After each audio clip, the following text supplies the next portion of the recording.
পাগল নাকি রে? কি হয়েছে? ওই মা, এগুলো কি শুরু করছো? এই গ্রামের মানুষ এগুলো কি শুরু করছে? ওই মা, ওই মা, আমি পাগল নাকি? আমি ভূত নাকি? ও মা, এ না করে না কে? আমার বাড়ি আমি যাবো না।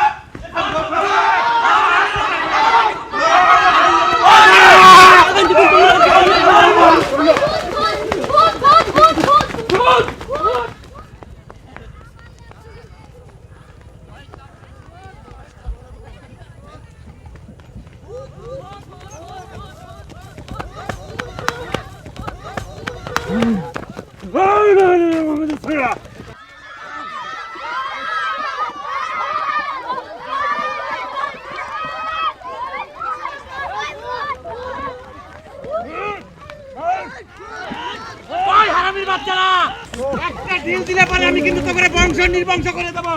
ওই কুত্তার বাচ্চারা থামলি কেন? আয় কুত্তার বাচ্চা, আয় তোমার বংশ নির্বংশ করে দেবো।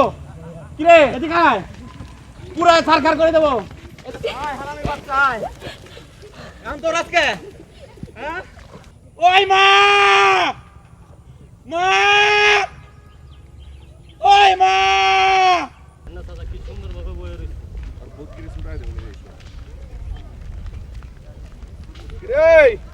তুই বলে দেশে ভূত হয়ে আইছস? হ্যাঁ, কথা কস না কে? কেমন আছেন? তুই বলে দেশে ভূত হয়ে আইছস? এইটা কি কোন চেয়ারম্যান চাচা? আমার বউ আমারে চেনে না, আমার মাই আমারে চেনে না, আমার ভাইরা আমারে চেনে না। আমি কি ভূত নাকি?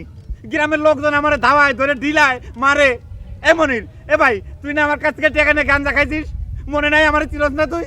আরে ও তো অনেক চালাক ভূত, ও তো এলাকা সব খোঁজ খবর লই এলাকায় ঢুকছে। ও তো এলাকা সারে সর্বনাশ করবো।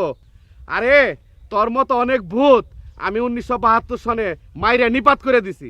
এটা আপনি কি কোন চেয়ারম্যান চাচা? ইলেকশনের সময় না আপনার আমি কত কাম করে দিলাম। তোর 3 ঘন্টা সময় দিছি, এই 3 ঘন্টার মধ্যে যদি না যাস ওই ফকিরের তেল পরা দিয়ে তোর পুইরা ছাই করে দিব আমি। আমি ভূত নাকি? আমি কই যাবো? আমি তো এই গ্রামেরই পোলা। 3 ঘন্টা মনে মনে জানি থাকে তোর। আমি মসজিদ, আমারে চিনেন না? আপনারা কি পাগল হয়ে গেছেন নাকি? এই শোন, ল চাচা, আমি কই যাবো? এটা না আমার সরাই দিবি, বুঝছস? কারণ এই রাস্তায় অনেক লোকজন চলাফেরা করে। কোন সময় ভূত কার উপরে যে আসর করে কোন জানা। আর মমিন তুই এদিকে আয়, কবিরের খবর দে।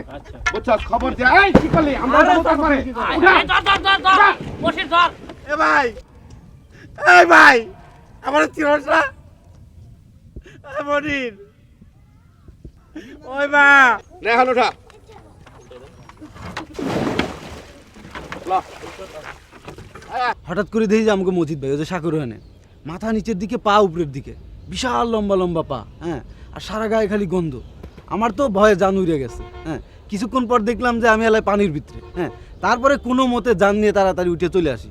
হ্যাঁ, তো মনে করেন যে ওই যে নৌকার উপরে আরাদিন বয়া থাকে, ওই নৌকার থেকে 30-40 হাত উপরে বয়া বয়া সে এরকম লম্বা লম্বা হাত দিয়া মনে করেন বিলের পানিতে এরকম মারলো, মায়ের একটা মাছ তুললো, তুইলা কাঁচা মাছ খাইতে লাগলো। আমি তো দেয়া ভয়তে ওখান থেকে ভাইঙ্গা চুরা দিছি দৌড়। ওখানে যে সাগরটা আছে ওই সাগর থেকে চিতয়া পড়ে গেছি, ওখান থেকে উঠে আবার দিছি দৌড়। এই যে যারা বইয়া আছো তারা কান খুইলা শুনে লও। তুমগো চেয়ারম্যান আমার 3 ঘন্টার সময় দিছে। আমি যদি 3 ঘন্টার মধ্যে গ্রাম ছাইরা না যাই তাইলে পরে বজলু কবিতাদের দিয়ে আমারে এখানে গ্রাম থেকে পুরাই সরকার করে দিব। আর আমি তোমাকে 6 ঘন্টা সময় দিলাম, এর ভেতর যদি আমারে গ্রামে ঢুকতে না দাও তাইলে পরে আমি আত্মহত্যা করবো, তোমাকে ভাসায় দেবো, চেয়ারম্যানরে ভাসায় দেবো। আর আরেকখান কথা, আমার খিদা লাগছে, আমার খাওয়ান দাও। ওই মা, মা, ওই আমি ভূত, তোকে 14 গোষ্ঠী আমি উদ্ধার করে দেবো। ওই হারামির বাচ্চা, ওই মা।